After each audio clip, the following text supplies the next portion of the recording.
ಮುಂದಿನ 2 ದಿನಗಳಲ್ಲಿ ದೆಹಲಿ, ಹರಿಯಾಣ, ಚಂಡೀಗಢ ಮತ್ತು ಪಂಜಾಬ್ ಮೂಲಕ ನೈಋತ್ಯ ಮುಂಗಾರು ಪ್ರವೇಶಿಸುವ ಸಾಧ್ಯತೆ ಇದೆ ಎಂದು ಭಾರತೀಯ ಹವಾಮಾನ ಇಲಾಖೆ ತಿಳಿಸಿದೆ. ಮಧ್ಯಪ್ರದೇಶದ ಕೆಲವು ಭಾಗಗಳು, ಛತ್ತೀಸ್ಗಢ, ಜಾರ್ಖಂಡ್ ಮತ್ತು ಬಿಹಾರದ ಕೆಲ ಭಾಗಗಳು, ಉತ್ತರ ಪ್ರದೇಶದ ಹಲವೆಡೆ, ಹಿಮಾಚಲ ಪ್ರದೇಶ ಮತ್ತು ಲಡಾಖ್ ಮತ್ತು ಉತ್ತರಾಖಂಡದ ಹೆಚ್ಚಿನ ಭಾಗಗಳಿಗೆ ನಿನ್ನೆ ಮುಂಗಾರು ಮುಂದುವರೆದಿದೆ.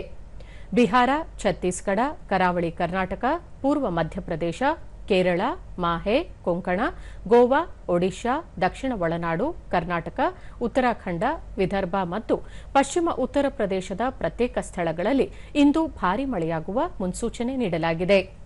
ಅರುಣಾಚಲ ಪ್ರದೇಶ, ಅಸ್ಸಾಂ, ಮೇಘಾಲಯ, ಪೂರ್ವ ಉತ್ತರ ಪ್ರದೇಶ, ಗುಜರಾತ್, ಹರಿಯಾಣ, ಚಂಡೀಗಢ ಮತ್ತು ದೆಹಲಿಯಲ್ಲಿ ಭಾರೀ ಮಳೆಯಾಗುವ ಸಾಧ್ಯತೆ ಇದೆ.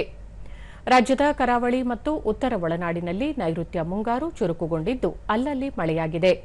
ಮುನ್ಸೂಚನೆಯಂತೆ ರಾಜ್ಯಾದ್ಯಂತ ಮುಂದಿನ 3 ದಿನಗಳಲ್ಲಿ ಗುಡುಗು ಸಹಿತ ಭಾರೀ ಮಳೆಯಾಗುವ ಸಾಧ್ಯತೆ ಇದೆ.